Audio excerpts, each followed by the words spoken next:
गाना गाना बुरा नहीं है, जरा सुर में गाया कीजिए। अगली बार। अपनी किताब उठाइए। पढ़ना है मुझे। Now get out of the class. लेकिन पढ़ना है ना मुझे। I said get out of the class. अभी मंदिर के बाहर गाना पड़ेगा।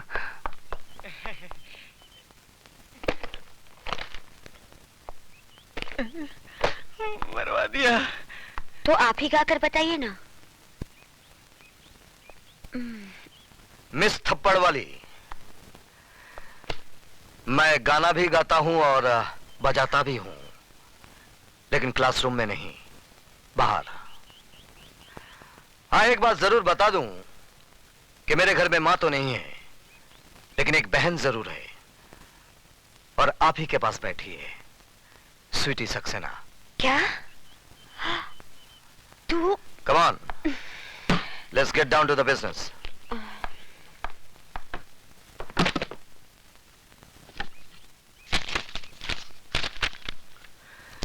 राकेश अवस्थी। Yes sir. गीता बख्शी।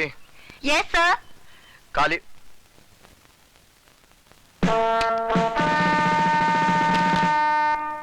कालीचरण, ये कौन साहब हैं जिनकी अटेंडेंस पूरे महीने की पहले से लगी हुई है? सर, मंदिर में हाजिरी लगाने पुजारी आता है, भगवान नहीं।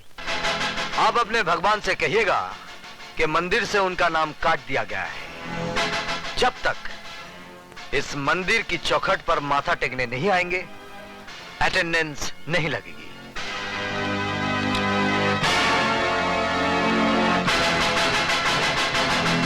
आज आपकी फालतू बकबक की वजह से हमारा बहुत कीमती वक्त बर्बाद हो गया है। उम्मीद है कि कल इन सब बातों को भूलकर आप हमें सिर्फ वही सब्जेक्ट पढ़ाएंगे जिसके लिए कि आपको इस कॉलेज में भेजा गया है। ओके?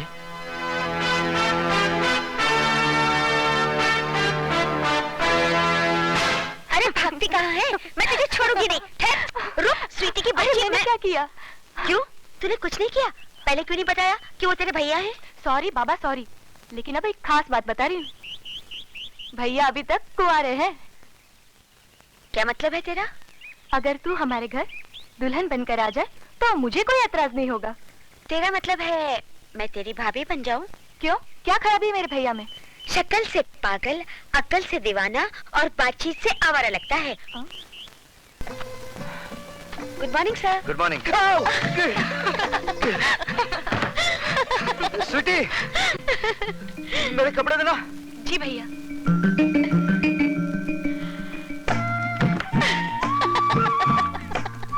ले, एक चांस तो तू खो ही चुकी है, अब दूसरे को पकड़ ही ले।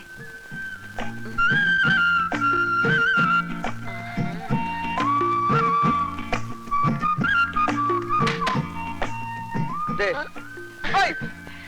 कपड़े दो। उससे पहले आपको मुझे माफ करना होगा। किस बात की माफी? उस दिन थप्पड़ वाले भूल की। दरअसल सारी शैतानी इस स्वीटी की थी। इसने मुझे ये भी नहीं बताया कि आप इसके भाई हैं। प्लीज मुझे माफ कर दीजिए ना। चलो, माफ कर दिया। अब तो कपड़े दो। लीजिए।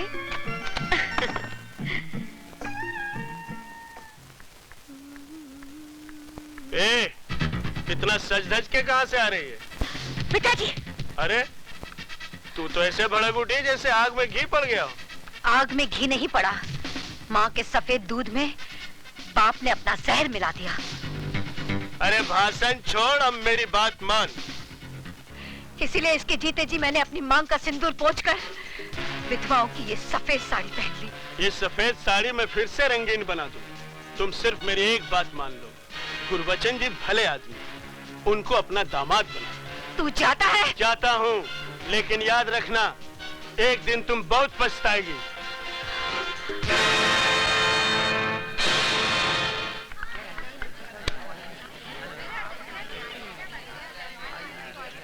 वो आ रही है। हुस्न वाले तेरा जवाब नहीं। अरे हाय मेरी जान।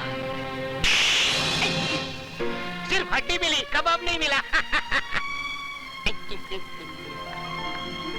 गुरु, सुना है आजकल विजय सक्सेना के घर के बड़े चक्कर लगा रही है। अच्छा, अरे तो क्यों ना गुरु से पहले चेला ही शक्कर खा जाए। चल चलो देखते हैं साली को।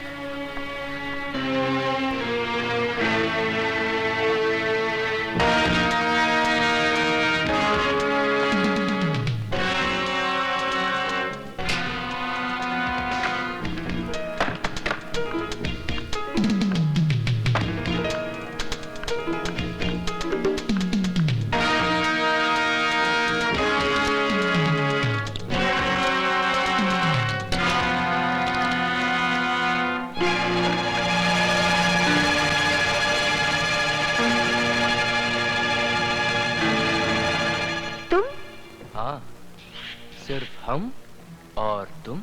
हम तो अपनी आंखें बंद रखेंगे और तुम कुछ दिखाओगी तो भी नहीं देखेंगे। हमने अपनी आंखें बंद कर ली। अब जल्द से गुरु के साथ शुरू हो जाओ। हाँ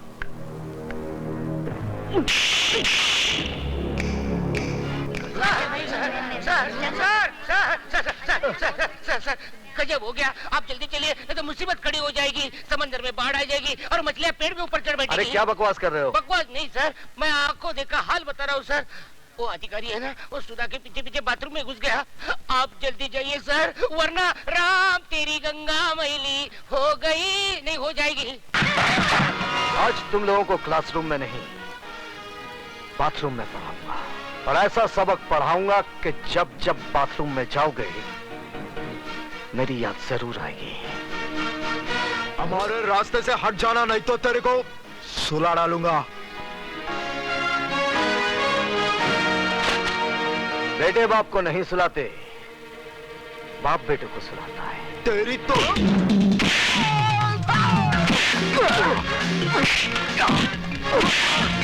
चल अंदर।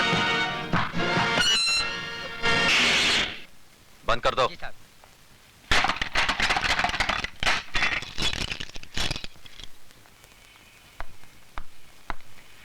अब बता विजय, सिटी कॉलेज कब ज्वाइन किया? बस थोड़े ही दिन पहले।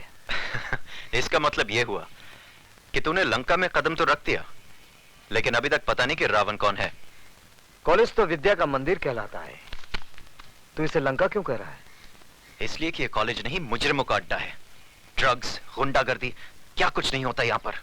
और ये सब जानते हुए भी आप हाथ पे हाथ धरे बैठे हैं। क्या करूं? जिस लंका का राक्षस आप अभी पकड़ कर लाए हैं, ऐसी पिटाई कीजिए कि उसकी औलाद तक जुर्म की बात सोचने से भी कांपे। यह इतना आसान नहीं है विजय सक्सेना साहब। यह अधिकारी ताश की गड्डी का एक मामूली सा पत्ता है। इसके गुलाम बेगम बादशाह कितने रसूख वाले, कितने ताकतवर हैं, ये आप नहीं जानते। सारे हिंदुस्तान की पुलिस फोर्स मुजरिमों को सजा देने के बजाय उनकी ताकत, उनके रसूख का कितनी इज्जत के साथ बयान कर रही है। इसका मतलब आपका कॉलेज में आना, अधिकारी को गिरफ्तार करना, ये सब एक ढोंग था, नाटक था। नहीं विजय, बिल्कुल नहीं। लेकिन अधिकारी को अगर मैंने नहीं छोड़ा तो ऐसा नाटक शुरू होगा कि तुम अपने आप को बचा नहीं सकोगे। ऐसे शातिर बदमाश हैं कि कब दिन को रात में बदलते हैं, कुछ समझ में नहीं आएगा। वो आप कुछ नहीं कर पाएंगे। जिस लड़की की इज्जत लूटने की कोशिश की गई है, वो जब अदालत में खड़ी होकर बयान देगी ना, वो साला 7 साल के लिए अंदर जरूर जाएगा। वो बयान देगी तब ना। सुधा बयान जरूर देगी। तुम्हें इतना भरोसा है अपनी सुधा पर? बिल्कुल। बात इतनी बढ़ गई है। हाँ, अब समझा कि मेरा सीधा साधा दोस्त एकदम से तारा सिंह कैसे बन गया। अरे वो बात नहीं है जो तू समझ रहा है, वो स्वीटी की सहेली है। इसमें इतना घबराने की क्या बात है? लेकिन मैं उनसे कहूंगी कैसे? जैसे बॉबी में डिंपल कापड़िया ने कहा था, कयामत से कयामत तक में जूही चावला ने, और दिल में माधुरी दीक्षित ने, आई लव यू। वो पलट कर एक थप्पड़ मारेंगे और बोलेंगे कि मैं तुम्हारा प्रोफेसर हूँ या बॉयफ्रेंड। क्यों, प्रोफेसर बॉयफ्रेंड नहीं बन सकता? क्या उसे प्यार करने का हक नहीं है? हाँ है तो सही, लेकिन तुम्हारे भैया मुझे कुछ रूखे रूखे लगे। रुके रुके होते तो तेरी इज्जत बचाने के लिए खुद की जान को खतरे में ना डालते, बगल से ही चले जाते सूखे सूखे। यार तेरी बात में दम तो है। इसका मतलब सिर्फ मैं ही तेरे भैया पे ऊहू नहीं हूँ, वो भी मुझ पे ऊहू है। You are right, absolutely right. यानी के आग दोनों तरफ लगी हुई है। बिल्कुल, इससे पहले कि जमाने की फायर ब्रिगेड इस आग को ठंडा कर दे, इसे और भड़का दे।